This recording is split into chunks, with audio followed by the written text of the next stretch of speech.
Today we're going to talk about basic negotiation. And when we talk about basic negotiation, we need to remember that there has been many selling steps to get us to this point. So when we get a customer back from a test drive, we're going to use a set of closing questions, whether they be assumptive close or a sold line close. But the whole idea behind the demonstration drive is to get the customer to want to see numbers. And the transition from how we get them from the car lot to the desk is very, very important. And we've covered that before. So today we're going to talk about what happens when we get to the negotiation table. What happens when we get to the desk? Well, there's a transition step before you start talking about the money, which is the whole idea of a great demonstration drive is to create desire of ownership. The transition between the time they finish their demonstration drive and the time that we start talking about money needs to be an appropriate amount of time. And what we like to call that is called the relax step.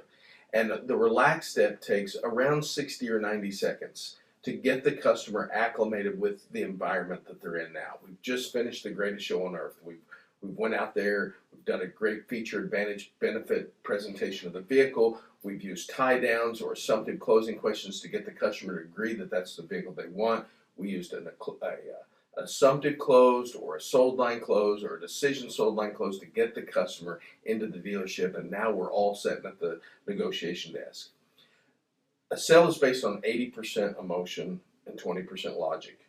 They have to really, really want the car by the time you get to that desk. Now, that means their emotions are running high. And most of the time when we purchase something, we tend to spend more, make a quicker decision if our emotions are running high. And the further you are from that vehicle in time, the lower your emotional level is. So when we say we want to relax, we sit down at the desk, we want 60 or 90 seconds to cool off. You can talk about whatever you want to talk about. You can talk about their dog, your house, their house. It doesn't matter as long as we're not talking about the car deal. But we need to remember this needs to last 60 or 90 seconds. If we sit there and shoot the breeze for 15 minutes, we've lost some of the emotion of the driving of that vehicle or the demonstration of that vehicle. So we want to make sure that we keep that time appropriate in the sense that everybody gets to calm down. And when I say everybody gets to calm down, you as a salesperson gets to calm down and them as a customer get to calm down so that we can start that. There are three basic rules of negotiation. The first and most important rule that we talk about in negotiation is the person who presents the initial figures always has the upper hand. Let's say we're out on the car lot and somebody says, well, I can buy one for X. I go, shh, don't tell me that. That wouldn't be fair to you. It wouldn't be fair to me. Let me show you what I can do first, then you can tell me. And the reason I do that, and the reason that I've been trained to do that, is because we're always going to be chasing a set of numbers. They're going to chase our numbers or we're going to chase their numbers, but we're always going to be gravitating toward a set of numbers. And as professional salespeople, we need to realize the person who presents the initial figures always has the upper hand in any type of negotiation. The second rule of negotiation, and just as important, these aren't ranked by importance, is that 90% of your customers will not buy if you've given them figures before they've committed to purchase at some price. And I'm not talking about a dollar amount, I'm talking about the idea before they've committed to purchase or made a commitment to the idea that they're going to purchase now. 90% of them's not going to buy if you just feed them numbers. Now, I'm going to talk out of both sides of my mouth for a minute because we feed them all numbers. We feed every single if a customer wants to see numbers, they're going to get to see numbers here. But understanding that there's never going to be a litmus test whether when or when they don't get numbers, we need to understand that if we give them numbers before they've made a commitment to purchase at some price, we've only got a 10% chance to close that deal. So what we're going to train about today is how do we get the customer committed to purchase the vehicle at some price before we present initial numbers. Understanding that even if they don't commit, they're still going to see numbers. But the numbers they see may be different numbers, if that makes any sense. If I know that this customer is going to take whatever I give him and shop me at a competitive Toyota dealer, and I know that, the numbers that they walk out the store with, the guy down the street's going to have to be willing to lose more money than I'm willing to lose. But if I've got a committed customer, it affords me the time to negotiate a win-win with the customer and I that's profitable for the dealership as well. And that's what I mean about 90% of the time the customer won't buy unless they give you a commitment to purchase at some price. So let's go back to that 90 seconds. We finished that 90 seconds. We've talked about their house and the kids and where they're going to school and so on, etc. And as a professional salesperson, then we have to transition. We've been their friend. We've been their counselor. We've been a showman out there. We've through demonstration and presentation. We've got to wear a lot of hats to this point. But when we get to this point where we start talking about the math related to their car purchase, then we need to get very, very serious at this point. Our tone and inflection needs to change at this point. The customer needs to feel that serious conversation is about to happen. Now, we use a guest sheet at our dealership, and the reason we use this guest sheet that we call an offer to purchase, and every single time that our customer sees this form, it's addressed as an offer to purchase, but we only use the information on the sheet to input the information into CRM so that we can have a computer-generated CRM offer for the customer. And we call this an offer to purchase. And what I like to do with every customer after we've spent that 60 or 90 seconds is I like to have one single offer to purchase in the middle of the desk. And that's all I want on the desk. I'll put a pen on top of it, I'll fold my hands, and I want the customer to feel like the next words that come out of my mouth are very serious. If I have a pad of offer to purchases, then what is that? Just a pad of worksheets. But I never say this is a worksheet, this is a guest sheet. I say this is an offer to purchase. And what's so important to get that commitment, what we must do is we have to state our company obligation. And there's a couple different ways you can state it. Well, many years ago, I was in the window and siding business, and we used to say to every customer, I'm sure that you can appreciate that production is our main concern. We've got to keep a steady flow of orders going to our factory. That's how we operate efficiently. So if I could show you a price that's fair, or a payment that wouldn't take bread and butter off your table, so to speak, would there be any other reasons besides price that we can go ahead and get something together while we're here now? I sold windows, I'm 47, and I sold windows and siding when I was 18 years old. And that was our company obligation. But it was so important that we learned it and be able to say it, that here we are 30 years later, and I can still state the company obligation for Midwestern Window and Siding Company from 1986.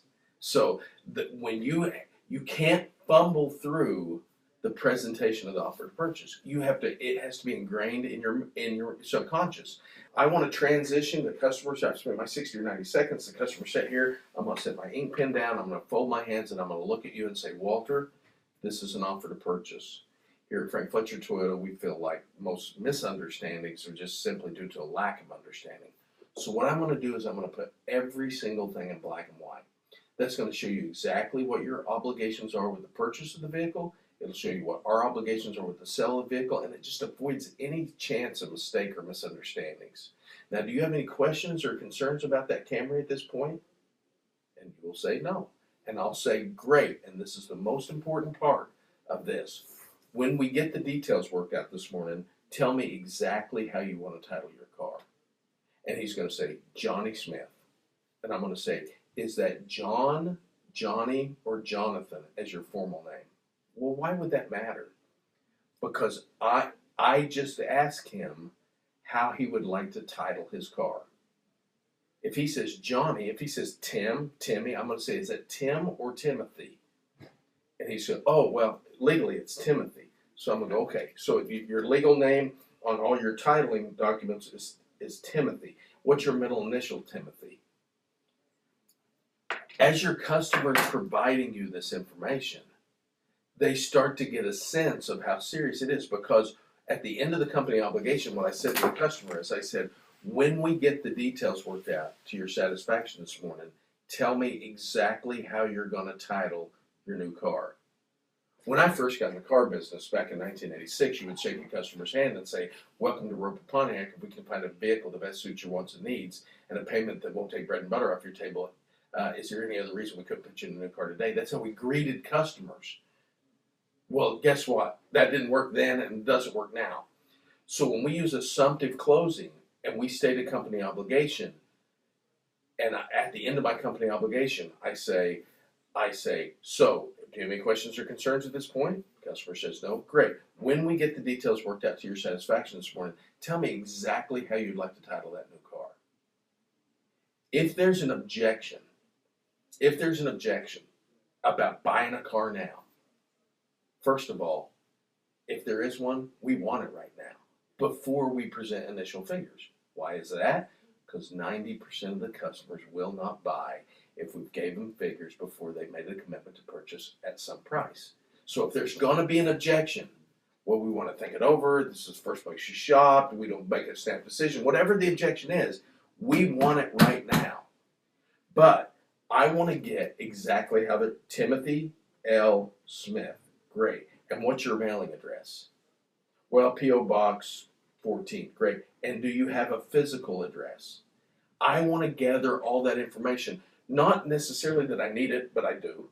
But the reason I'm gathering all that information as formally as I'm gathering it is because my customer needs to understand that they're seriously buying a car. And this is a way better commitment. If I say to the customer, tell me exactly how you're going to title your car, John Smith, is that John or Jonathan? Well, it's Jonathan. Great. And what's your middle initial, John? The customer is making that same commitment. Because we used to make a customer say, if we get the details worked out to your satisfaction, will you buy it right now? Well, we forced a customer into a yes or no question, and we demanded an objection that probably isn't there, that we just created out of fear of loss. We gave that customer a yes or no, his blood pressure went up, no. And then he's like, no, we're not buying today. But if I say, give me questions or concerns about the Camry at this point, the customer says no, great. When I get the details worked out to your satisfaction this afternoon, tell me exactly how you're going to title that new car. Well, it's Johnny Smith. Is it Johnny, John, or Jonathan, formally? Well, it's Jonathan. Great, let me write that down. You're getting the same commitment from the customer. If the customer's telling you exactly how he's going to title the car, because I want to go back and said, we'll start from the beginning. When I said, we here at Frank Fletcher Toyota feel like most misunderstandings are just simply due to a lack of understanding, therefore we put everything in black and white. We show you exactly what our obligations are to sell, your obligations to purchase, and avoids any chance of mistakes or misunderstandings. Right? That's plain and simple. Do you have any questions or concerns at this point? Customer says no. And then I said, when? When we get the details worked out, tell me exactly how you would like to title your new car. I didn't say if we get the details worked out. It was a strong W. When we get the details worked out this afternoon, tell me exactly how you're going to title your new car. You know, Joe Verdi says sales aren't missed by a few dollars, they're missed by a few words. And here's what we do to candy coat this transaction to try to soften it up for the customer. We'll say stuff like, how do you generally title your cars? You need to understand that how do you generally title your cars is not the same as saying, when we get the details worked out, tell me exactly how you're going to title this car. It's two different statements. One of them is a question that demands a commitment, and one of them, we soften it up because we think that the customer won't feel as much pressure. But at this point in the transaction, we want the customer to feel a little bit of pressure. If, you know, J.D. Powers did these completely satisfied surveys over the years. And one of the things that NADA magazine wrote an article 10 or 12 years ago that said, are you completely satisfied with the J.D. Powers survey? Their larger point was customers that make a major purchase don't have to be completely satisfied with the price they paid. They just have to be completely satisfied with the product they received. And that as long as the price was fair based on the value they received, they always get to leave the dealership feeling like they got a great deal. So it's important to me that you can't say, if we get the details worked out, how would you like to title your car? Because that leaves wiggle room. We say, when we get the details worked out, how would you like to title this car? Or how do you generally title your car? Every time that you feel When you get to this point, you've already made an investment of an hour and a half with this customer. You've went out and greeted them. You've built rapport with them. You've investigated their wants and needs. You've matched them to a vehicle. You've created desire for a demonstration drive. You created the desire of ownership through a demonstration drive. Don't get soft now. This is the time. The negotiation process is going to take 15 minutes tops. Most of the time, from the time the customer looks at numbers, the deal's closed in the next 6 or 7 minutes if you've built value in the product while you're out on the lot. So when you finally get set down and you present the offer to purchase to the customer, words matter. So you must say, when we get the details worked out, tell me exactly how you're going to title your car. If we can do that, we'll sell more cars, we'll close more deals, and we'll make more money. But it's important that we remember that 90% of our customers will not buy if we've given a commitment to purchase at some price. And it's just as important to remember that the first person who presents the initial offer has the upper hand in negotiation. So that we're always going to be working toward a set of numbers. And if we're always going to be working toward a set of numbers, I want to make sure the set of numbers that we're working toward are my numbers. And that ends the training today.